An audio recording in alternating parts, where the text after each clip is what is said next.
Well, hi everybody. Welcome to Atthis-Age. I am Lisa Edmonds. And I'm Hope LaMonica. And you are joining a podcast for women that are at a certain age. Over 40, we're asking you to join us, and we're going to, as we talk about different topics about things that we go through at this age. And if you looked at some of our other podcasts, we've talked about New Year's resolutions. We talked about parenting our parents. We've talked about lots of different things. But today, specifically, we want to talk about dating.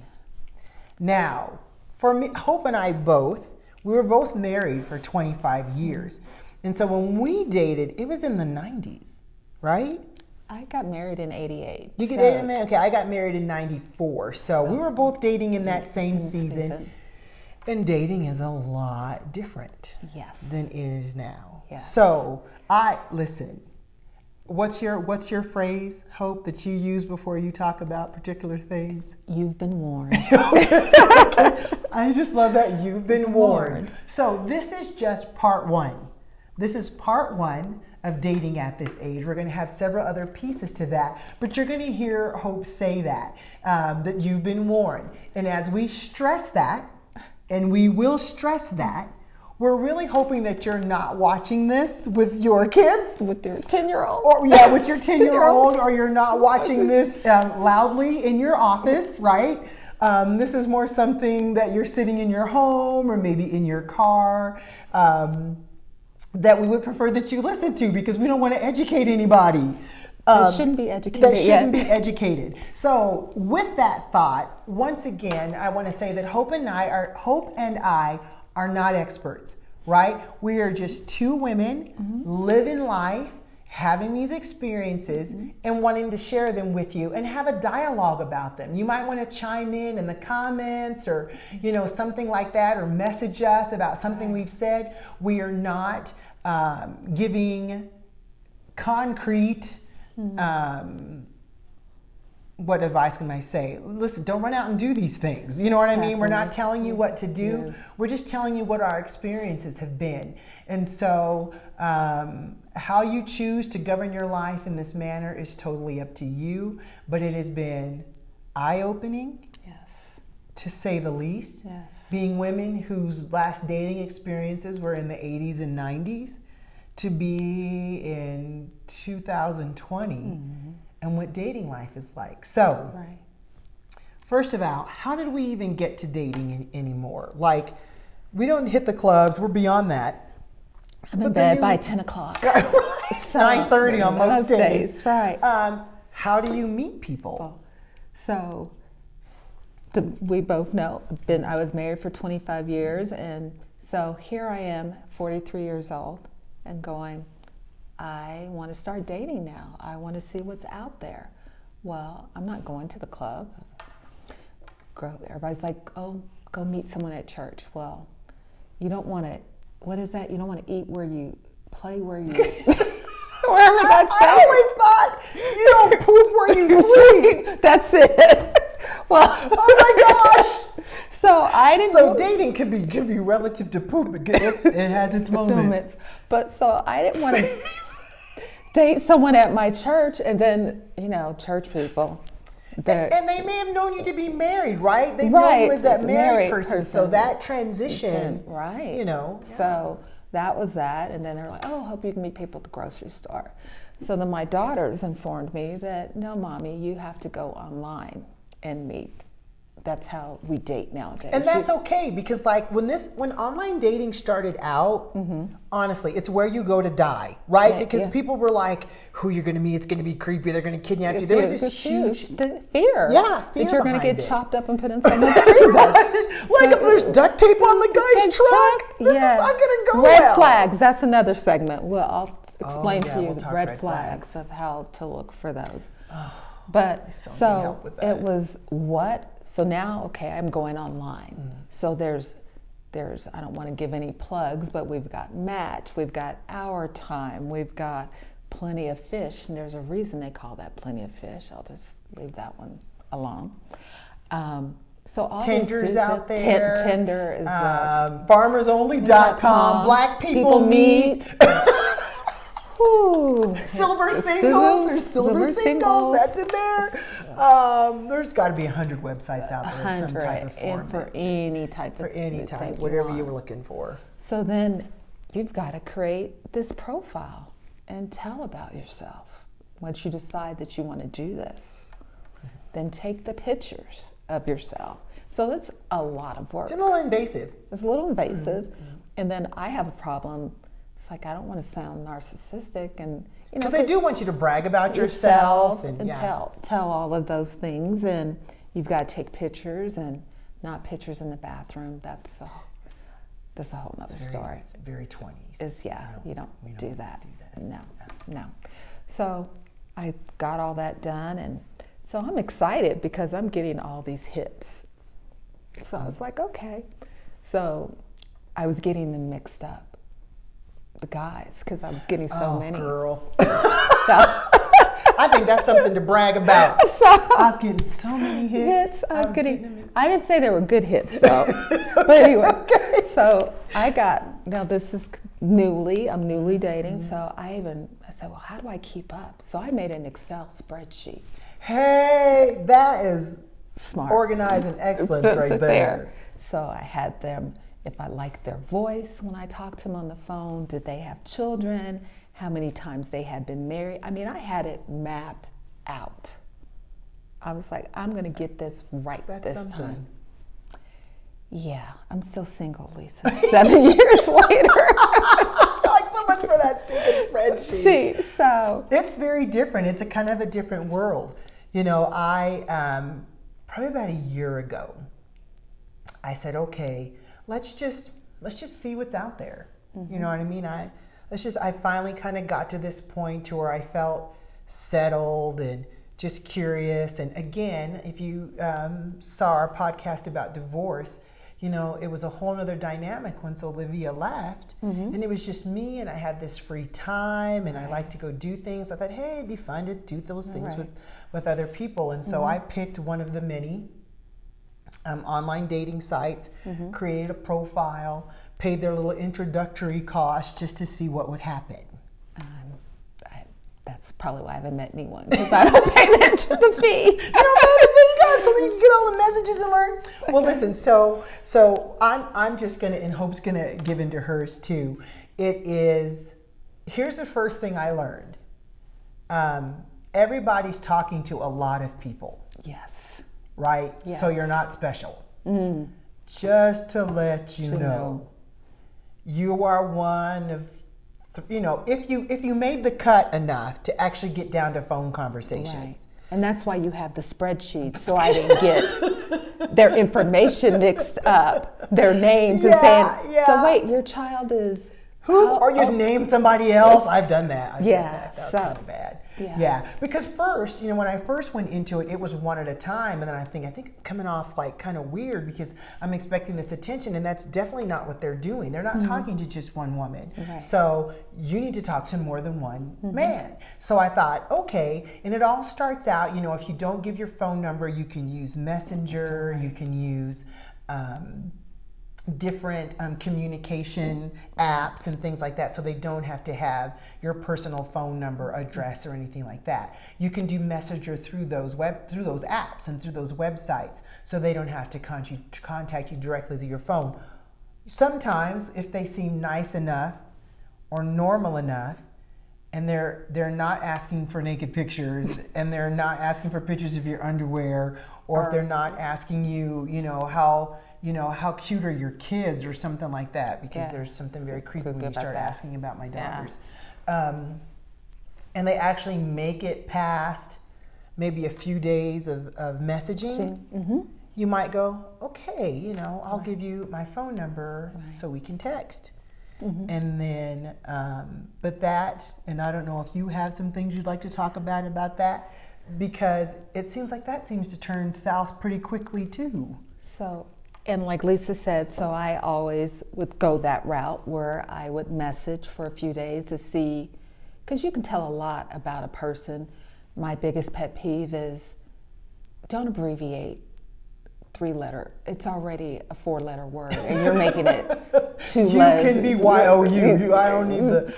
Right. Thank you. T-Y. And honestly, if you can't spell or you don't know, we get a little kind of... Yeah, I'm looking at that right away. Right away. Yeah.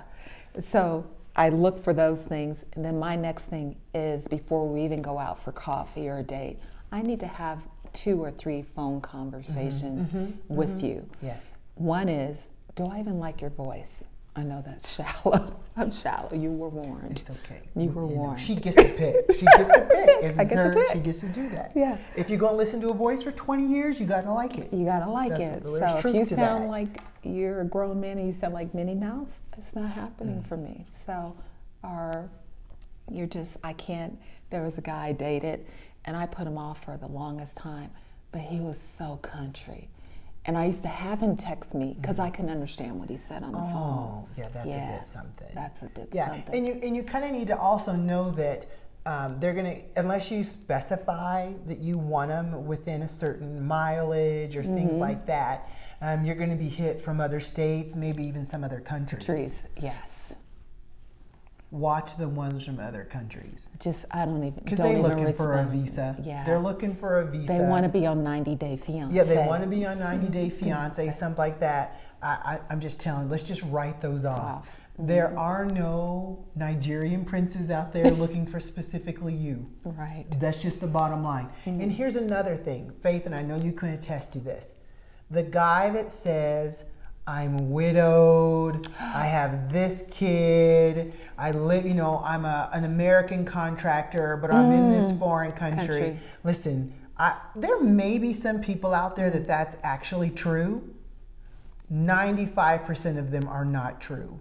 You're getting ready to get taken, right? Okay. Like your money's about to be gone. You're about to get your emotions all wrapped up, and you're about to be broke or supporting somebody else in the U.S. that you probably don't even know anymore. So true story. I'm on the one dating site, and I'm looking at these pictures of this man, and I was like, I know him. He's a pastor at my church. Yeah.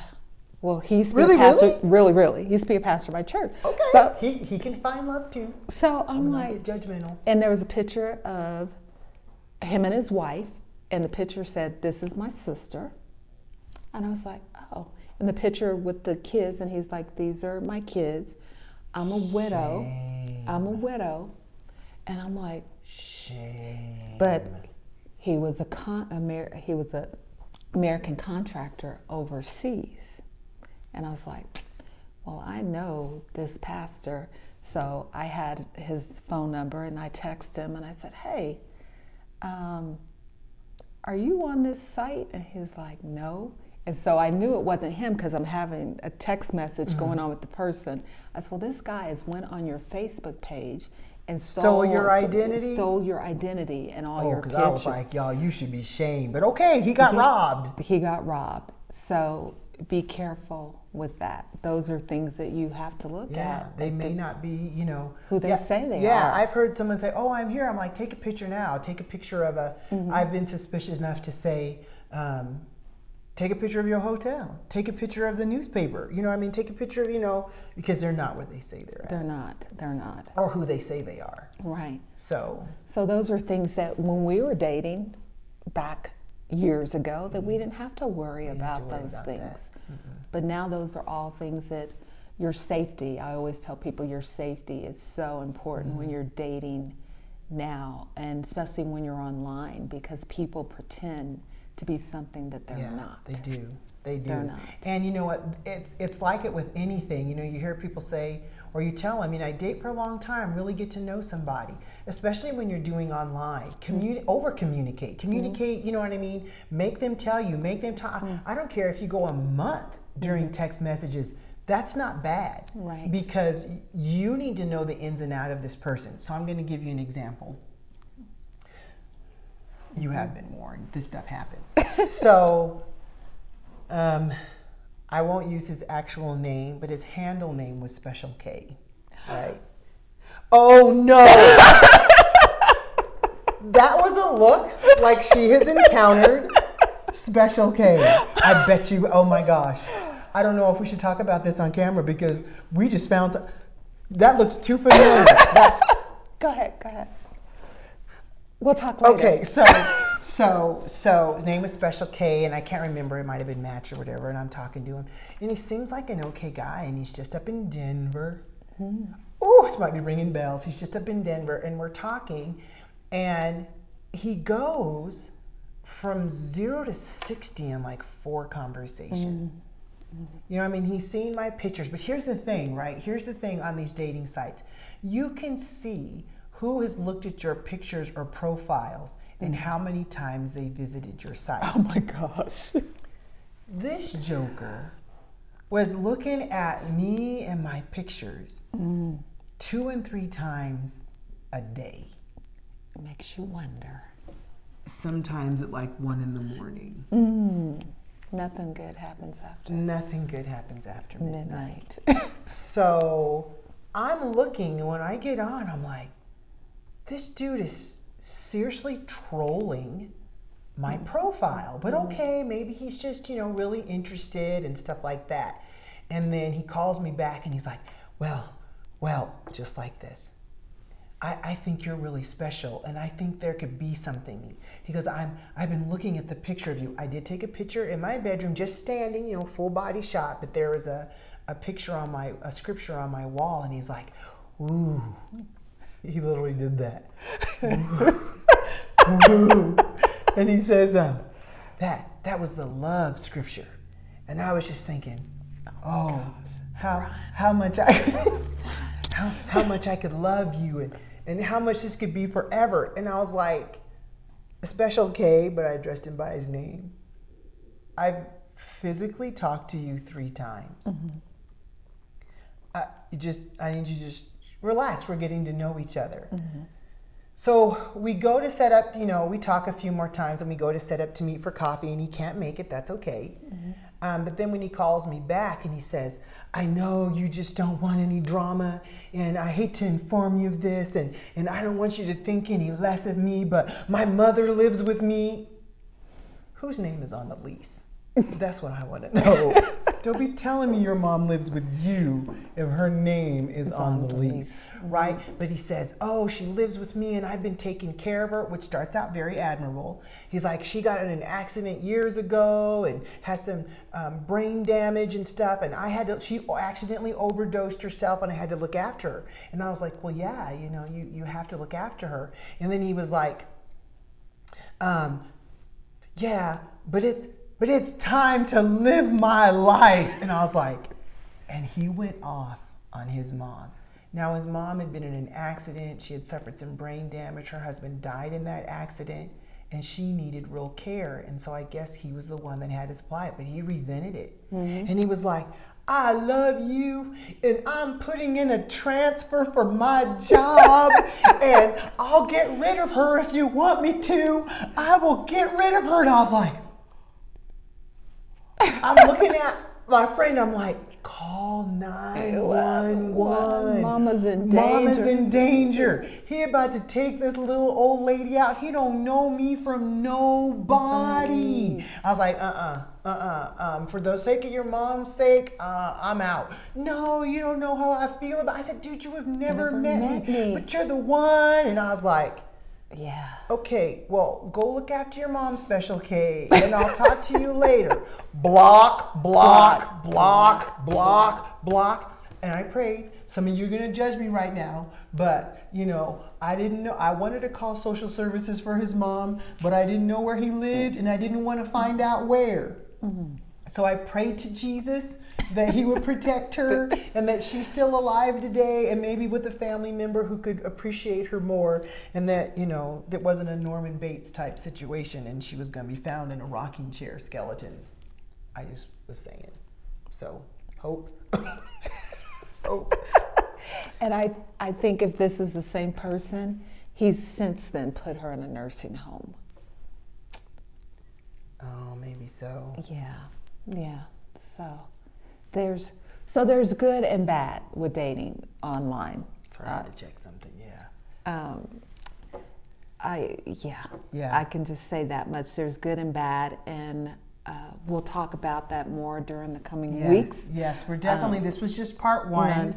So we're going to talk about part two. We're going to have more adventures with Hope. With all my stories. And, you know, we just want to say once again, you've been warned. You've been warned. You've been warned. Thank you for joining us for At This Age in part one of dating. We think that this will, if you're, you know, if you've endured a great divorce and you're out there, please continue to follow us. Like this video, comment, share. Go on to our YouTube page and subscribe so you can get this next episode right away before it hits Facebook. And we're excited just to keep the conversation going. So have a great day. We appreciate you. Enjoy being at this age.